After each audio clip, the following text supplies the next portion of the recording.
Love killer part 25. Mister Viswanath, చివరిసారిగా చెబుతున్నాను, నన్ను కాదని నువ్వు సుఖపడలేవు. నాకు దక్కని వాణ్ణి ఎవరికీ దక్కనీయను. నా మాట విను. షటప్. నీ బోడి బెదిరింపులకు భయపడేవాణ్ణి కాను నేను. నువ్వు నన్నేమీ చేయలేవు అన్నాడు విశ్వనాథ్. చేస్తాను. నువ్వు వసంతను పెళ్లి చేసుకోకుండా చేస్తాను. నా మాట కాదని పెళ్లి చేసుకున్నా నీ జీవితంలో సుఖం అనేది లేకుండా చేస్తాను. నిన్ను సర్వనాశనం చేసి నా పగ తీర్చుకుంటాను. నన్ను ఇలా అవమానించినందుకు ఏనాటికైనా నువ్వు నా ముందు తల వంచుకు నిలబడి క్షమించమని అడిగేలా చేస్తాను. నా దయాభిక్ష కోసం ప్రాకులాడేలా చేస్తాను. ఇంపాసిబుల్. అటువంటి పరిస్థితే వస్తే ప్రాణాలైనా వదులుతాను కానీ నీ ముందు తల వంచను అంటూ ఆ బెడ్రూమ్లోంచి విసురుగా బయటికి నడిచాడు విశ్వనాథ్.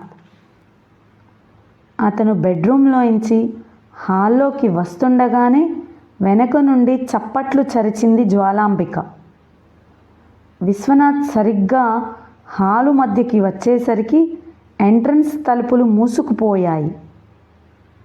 ఆ మరుక్షణంలోనే ఆ హాలుని ఆనుకొని ఉన్న 4 గదుల్లోంచి ఛాతీలు విరుచుకుంటూ బయటకి వచ్చారు 4 రౌడీలు.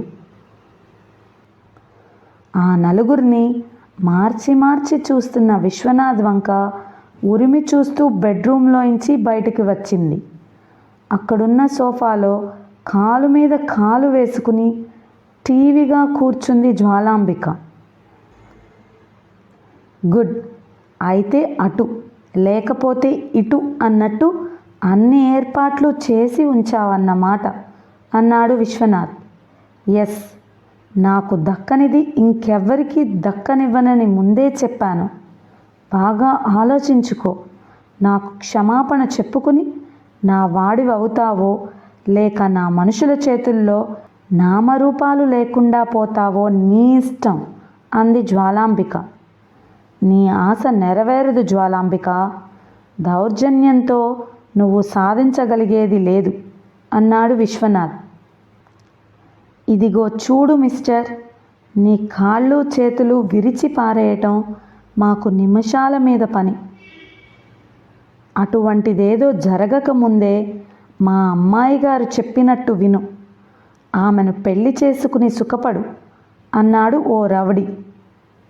చివరికి నీ పరిస్థితి ఇలా అయిపోయిందేమిటి జ్వాల? నీ పెళ్ళికి రౌడీల రికమెండేషన్ కావాల్సి వస్తుందని కలలో కూడా అనుకోలేదు నేను అన్నాడు వెటకారంగా. షటప్. ముందు నేను అడిగిన దానికి సమాధానం చెప్పు. చస్తావా నా దారికి వస్తావా అని సూటిగా మరోసారి అడిగింది జ్వాలాంబిక. ఆ రెండూ చేయను. నేను ప్రేమించిన వసంతనే పెళ్లి చేసుకుంటాను అన్నాడతను. ఇక లాభం లేదు. ఇతను మాటలతో దారికి వచ్చే మనిషి కాదు. మీ పని మీరు కానియండి అంటూ ఆదేశించింది జ్వాలాంబిక. తలలు ఊపి ఛాతీలు విరుచుకుంటూ ముందుకు కదిలారు ఆ 4 రౌడీలు. వారి కదలికలను కనుచివరల నుండి గమనిస్తూ వాళ్లను దగ్గరికి రానిచ్చి బిగ్గరగా అరిచాడు విశ్వనాథ్. అరుస్తూనే కదిలాడు మెరుపు వేగంతో. ఫట్ ఫట్మంటూ అతని పిడికిళ్ళు బలంగా తాకాయి ఇద్దరి ముఖాలను. వెర్రిగా అరిచారు ఆ ఇద్దరు. ముక్కు ముఖాలు ఏకమైపోతుండగా నెత్తురు కక్కుకుంటూ నేలకి ఒరిగిపోయారు. అదే వేగంతో పక్కకి తిరిగి మోకాళ్లతో ఇద్దరి పొట్టల మీద బలంగా పొడిచాడు విశ్వనాథ్. కెవ్వున అరిచారు ఆ ఇద్దరు. ప్రేగులు తెగిపోయినంత బాధ శరీరాలను ఆక్రమించుకుంటుండగా పొట్టలను 2 చేతులతో అదుముకుంటూ నేల మీద పడి విలవిలలాడిపోసాగారు. 4 నిమిషాలలో ఆ 4 పడగొట్టాడు విశ్వనాథ్. 5వ నిమిషం జీవం పోసుకుంటుండగా చేతులు దులుపుకుంటూ జ్వాల వైపు తిరిగాడు. ఊహించని ఆ సంఘటనకు నిర్ఘాంతపోయిన జ్వాల కనులు పెద్దవి చేసుకుని అతన్నే చూస్తోంది.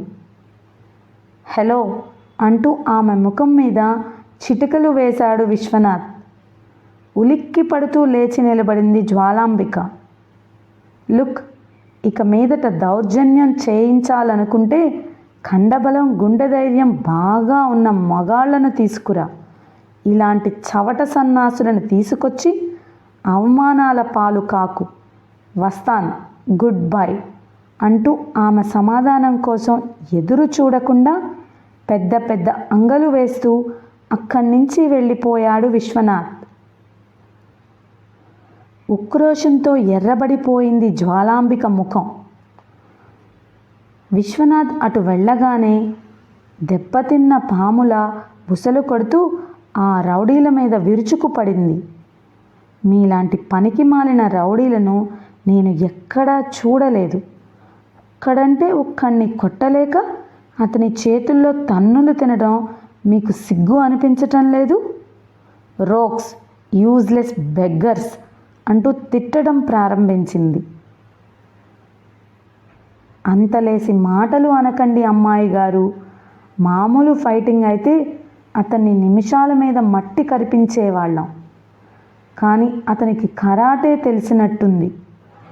లేదంటే మా నలుగురిని అంత సులువుగా పడగొట్టడం సాధ్యం అయ్యే పని కాదు అన్నాడు ఒక రౌడీ. ఏడిశారు. తన్నులు తిని పడిపోయింది చాలక మళ్ళా సమర్థించుకోవడం కూడాను. వారి వంక అసహ్యంగా చూస్తూ అంది జ్వాలాంబిక. ఈ ఒక్క తప్పు క్షమించండి అమ్మాయి గారు. తెల్లవారేలోగా అతని శవాన్ని తెచ్చి మీ కాళ్ల ముందు ఉంచకపోతే అప్పుడు అడగండి అన్నాడు రోషంగా మరో రౌడీ. తల అడ్డంగా తిప్పింది జ్వాలాంబిక. మీరు అతన్ని ఏమీ చేయలేరని తేలిపోయింది. ఇక మిమ్మల్ని నమ్ముకోవటం అనవసరం అంది. అమ్మాయి గారు, ఏదో చెప్పబోయాడు రౌడీ. మీరు ఇంకేమీ మాట్లాడవద్దు. ఆ విశ్వనాథ్కి ఎలా బుద్ధి చెప్పాలో, ఎలా నా దారికి తెచ్చుకోవాలో నాకు బాగా తెలుసు. ఇక మీరు వెళ్ళండి అంది గంభీరంగా.